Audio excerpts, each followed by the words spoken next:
নমস্কার, আমি ডক্টর পল্লব বোস। চলুন জেনে নেওয়া যাক কটা টিপস যার মাধ্যমে আপনারা আপনাদের ওয়েট বাড়াতে পারেন। প্রথমেই বলবো আপনারা সাফিসিয়েন্ট ঘুমাবেন। দিনে অন্তত 8 ঘন্টা ঘুম দরকার। তাছাড়াও আপনারা কিছু ডায়েট ফলো করবেন যেগুলোর মাধ্যমে আপনারা ওজন বাড়াতে পারেন। প্রথমেই বলবো ব্রেকফাস্টের কথা। সকালবেলা আপনারা দুটো ডিম সেদ্ধ খেতে পারেন, কাঁঠালি কলা বা অন্য কলা আপনারা দুটো খাবেন। তাছাড়াও বিভিন্ন ধরনের বাদাম যেমন আমন্ড, কাজু, আখরোট, পেস্তা এগুলো ছাড়াও আপনারা এর সাথে একটু কিশমিশ ভেজানো এবং খেজুর আপনারা সকালবেলা খাবেন। এছাড়াও আপনারা দুধ অবশ্যই রাখবেন খাবারের মধ্যে, যেটা আপনারা যে কোনো খাবারের সাথে 1 গ্লাস দুধ খেতেই পারেন। তার মাধ্যমে আপনাদের ওয়েট গেনটা হওয়া সম্ভব।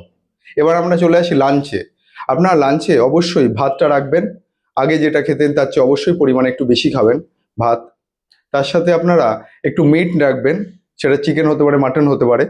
চিকেন হলেই বেটার হয়।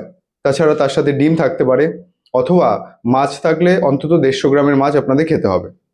এছাড়াও আপনারা লাঞ্চেও আপনারা যদি কেউ মনে করেন তার সাথে একটু আপনারা টক দই খেতে পারেন ঘরে পাতা। টক দইতে অনেক প্রোবায়োটিক থাকে, সেটা আপনার গুড ব্যাকটেরিয়ার সোর্স এবং এর মধ্যে অনেক ক্যালসিয়াম, ম্যাগনেসিয়াম এবং বিভিন্ন ভিটামিনস থাকে। সেগুলো আপনাদের ডেইলি সোর্স অফ নিউট্রিয়েন্ট এবং মিনারেলসকে সাফিসিয়েন্ট অ্যামাউন্টে সোর্স দিচ্ছে। এছাড়া চলে আসি আমরা ডিনারে। ডিনারে আপনারা অবশ্যই চেষ্টা করবেন দুপুরে যেটা খেয়েছেন সেম পরিমাণেই খাওয়ার বা তার চেয়ে একটু বেশি খাবেন, কিন্তু একটু আর্লি ডিনার করবেন।